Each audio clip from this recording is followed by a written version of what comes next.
Welcome to BSK education championship వీడియోలో ఈరోజు ప్రముఖ న్యూస్ పేపర్లో వచ్చిన ఇంపార్టెంట్ ఎడ్యుకేషన్ అప్డేట్స్లో భాగంగా తెలంగాణలో పోలీసు ఉద్యోగాల భర్తీలో భాగంగా జియో నెంబర్ 46 రద్దుపై ప్రభుత్వం కీలక నిర్ణయం అయితే తీసుకోవడం జరిగింది.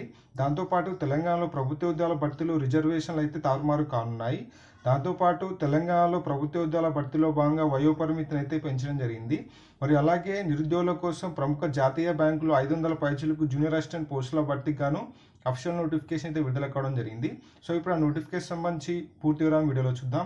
మీలో ఎవరైతే మన ఛానల్ను మొదటిగా విజిట్ చేస్తున్నారో ఛానల్ని సబ్స్క్రైబ్ చేయడం ద్వారా మన ఛానల్లో ఎప్పుడు అప్లోడ్ చేసే ఇంపార్టెంట్ జాబ్ అప్డేట్స్ని మిస్ కాకుండా ఉంటారు.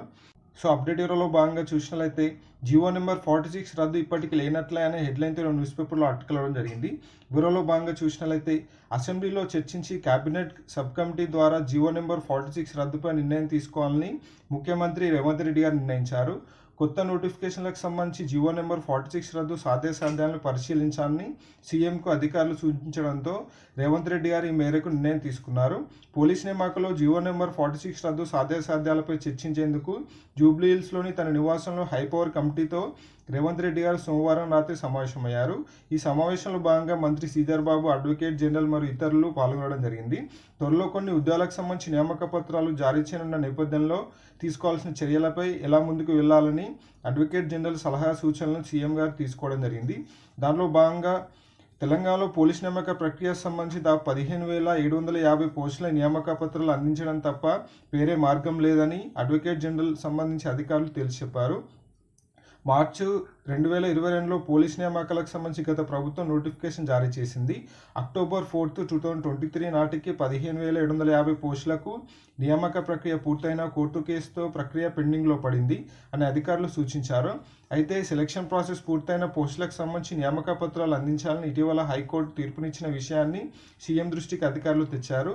సెలక్షన్ ప్రాసెస్ పూర్తయిన 15,750 పోస్టులకు సంబంధించి నియామక పత్రాలు అందించడం తప్ప వేరే మార్గం లేదని అడ్వకేట్ జనరల్ గారు అధికారులు స్పష్టం చేయడం జరిగింది. కొత్త నోటిఫికేషన్లకు సంబంధించి జియో నెంబర్ 46 రద్దు సాధ్యాసాధ్యాలను పరిశీలించాలని సీఎంకు అధికారులు సూచించారు. సో మొత్తంగా అయితే జియో నెంబర్ 46 ప్రకారం జనాభా ప్రాతిపదికన పోస్టుల కేటాయింపు ఉండడంతో హైదరాబాద్, సైబరాబాద్, రాచకొండ పోలీస్ కమిషనరేట్ పరిధిలోనే ఎక్కువ కానిస్టేబుల్ పోస్టులకు స్థానికులకు దక్కుతున్నాయనే వాదన కొందరు వినిపిస్తున్నారు. ఫలితంగా జిల్లాలోని గ్రామీణ ప్రాంత నిరుద్యోగ యువతకు అన్యాయం జరుగుతుందని పోటీలో ఉన్న అభ్యర్థులు ప్రభుత్వానికి విన్నపిస్తున్నారు. అయితే నియామక ప్రక్రియ చివరి దశలో ఉన్నందున ఇప్పుడు జియో నెంబర్ 46 రద్దు అసాధ్యం అన్నట్లు ప్రభుత్వ నిర్ణయానికి అయితే రావడం జరిగింది. సో ఈ అప్డేట్ ప్రకారం అయితే రానున్న కొత్త నోటిఫికేషన్లకు సంబంధించి ఈ జియో నెంబర్ 46 అయితే రద్దు చేసి సపరేట్ నోటిఫికేషన్ ఇచ్చే అవకాశం ఉన్నట్లు తెలుస్తుంది. సో దీనికి సంబంధించి అసెంబ్లీలో చర్చ జరిపి ఆ నిర్ణయం ప్రకారమే ఈ జియో నెంబర్ 46 పై నిర్ణయం తీసుకునే అవకాశం ఉన్నట్లు ఈ అప్డేట్ ప్రకారం తెలుస్తుంది. ఒక అప్డేట్ చూసినట్లయితే కొలువుల పట్టిక తారుమారు అని హెడ్లైన్తో న్యూస్ పేపర్లో ఆర్టికల్ రావడం జరిగింది. వివరాల్లో భాగంగా చూసినట్లయితే ప్రభుత్వ శాఖల్లో ఉద్యోగాల భర్తీకి సంబంధించి జారీ చేసిన నోటిఫికేషన్లో కొలువుల పట్టిక తారుమారు కానుంది.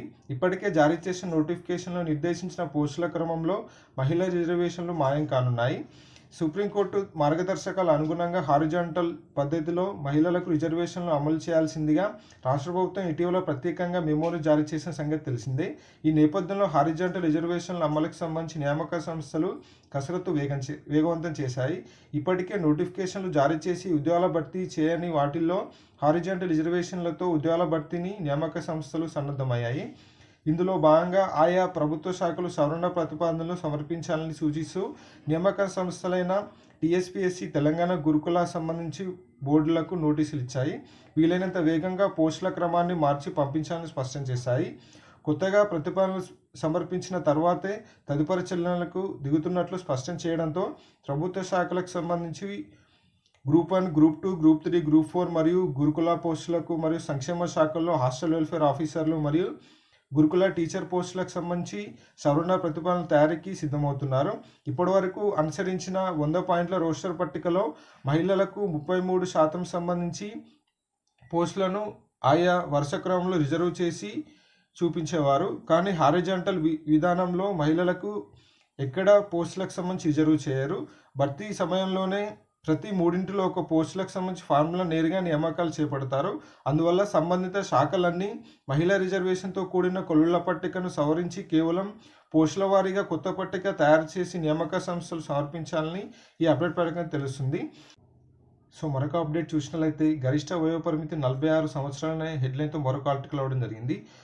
తెలంగాణ నిరుద్యోగ అభ్యర్థులకు శుభవార్త చెప్పుకోవచ్చు. ప్రత్యక్ష నియామకాల పద్ధతి ద్వారా ప్రభుత్వ కొలువుల భర్తీకి సంబంధించి గరిష్ట వయోపరిమితిని 44 సంవత్సరాల నుంచి 46 సంవత్సరాలకు పెంచుతూ ప్రభుత్వ ప్రధాన కార్యదర్శి గారు శాంతికుమారి గారు సోమవారం ఉత్తర్వులు జారీ చేయడం జరిగింది. సో దీనికి సంబంధించి గత ప్రభుత్వం గరిష్ట వయోపరిమితిని 44 ఏళ్లకు పెంచుతూ 2022 మార్చి 19న ఉత్తర్వులు జారీ చేసింది. వచ్చే నెల అనగా మార్చి 18న ఉత్తర్వుల అమలు గడువు ముగినుండడంతో నిరుద్యోగులు మళ్ళీ వచ్చిన విజ్ఞప్తుల మేరకు కొత్తగా ఏర్పడిన కాంగ్రెస్ ప్రభుత్వం గరిష్ట వయోపరిమితిని మరోసారి 2 సంవత్సరాలకు పెంచాలని నిర్ణయించింది. ఈ అసెంబ్లీ ఎన్నికలకు సంబంధించి ఇచ్చిన హామీ మేరకు రాష్ట్రంలో 2 లక్షల ప్రభుత్వ ఉద్యోగాల భర్తీ చేస్తానని ప్రభుత్వం పేర్కొన్న నేపథ్యంలో గరిష్ట వయోపరిమితి పెంపుకు సంబంధించి ప్రాధాన్యత సంతరించుకుంది. సో మొత్తంగా అయితే యూనిఫామ్ పోస్టులైన పోలీస్, ఎక్సైజ్, అబార్కి మరియు అగ్నిమాపక, అటవీ, జైళ్ల శాఖ వంటి యూనిఫామ్ సర్వీసులకు ఈ వయోపరిమితి వర్తించేదని తెలపడం జరిగింది.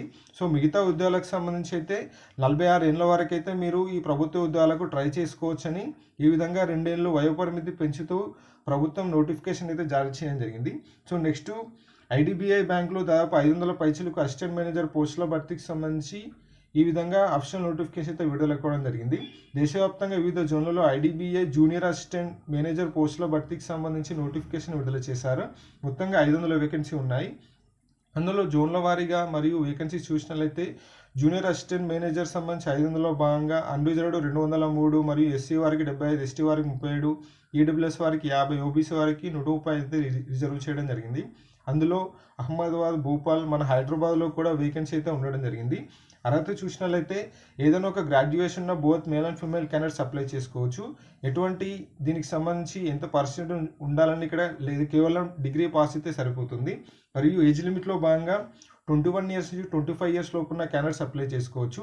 గవర్నమెంట్ రూల్స్ ప్రకారం ఎస్సీ, ఎస్టీ వారికి 5 ఇయర్స్ ఏజ్ రిలాక్సేషన్ మరియు ఓబీసీ వారికి 3 ఇయర్స్ ఏజ్ రిలాక్సేషన్ మరియు ఫిజికల్లీ హ్యాండిక్యాప్డ్ వారికి మ్యాక్సిమం 10 ఇయర్స్ ఏజ్ రిలాక్సేషన్ వర్తిస్తుంది. సో నెక్స్ట్ ఎంపిక విధానంలో భాగంగా చూసినట్లయితే ఆన్లైన్ ఎగ్జామినేషన్ కండక్ట్ చేస్తారు. అందులో వచ్చిన మార్కుల ఆధారంగా మీకు ఇంటర్వ్యూ కండక్ట్ చేయడం జరుగుతుంది. ఫైనల్గా ఇంటర్వ్యూ మరియు పరీక్షా మార్కులను బేస్ చేసుకొని మీకు సర్టిఫికేట్ వెరిఫికేషన్ మరియు మెడికల్ ఎగ్జామినేషన్ అయితే కండక్ట్ చేస్తారు. మరి శాలరీలో భాగంగా చూసినట్లయితే శిక్షణ క్రమంలో ప్రతి నెల 5,000 అయితే ఇవ్వడం జరుగుతుంది. దాని తర్వాత మీకు నెలకు 15,000. దాని తర్వాత ఒకవేళ మీకు శిక్షణ పూర్తి చేసుకున్న తర్వాత 6,14,000 నుంచి 6,50,000 వరకు అయితే మీకు వార్షిక వేతనం అయితే ఇవ్వడం జరుగుతుంది. ఈ పోస్టులకు ఆన్లైన్ ద్వారా మాత్రం అప్లికేషన్ చేసుకోవాల్సి ఉంది. ఇంపార్టెంట్ డేట్స్లో భాగంగా ఫిబ్రవరి 12 నుంచి ఫిబ్రవరి 26 వరకు మీరు ఆన్లైన్ అప్లికేషన్ అయితే చేసుకోవచ్చు. అప్లై చేసుకున్న క్యాండిడేట్స్ సంబంధించి ఆన్లైన్ ఎగ్జామినేషన్ వచ్చేసి మార్చి 17 రోజున కండక్ట్ చేయనున్నారు. సో ఫ్రెండ్స్, ఇది వీడియో సంబంధించి ఇంపార్టెంట్ అప్డేట్. నెక్స్ట్ వచ్చి వీడియోలో మరికొన్ని ఇంపార్టెంట్ అప్డేట్స్ వీడియోస్ అనేవి పోస్ట్ చేయబడతాయి. Friends, thank you for watching.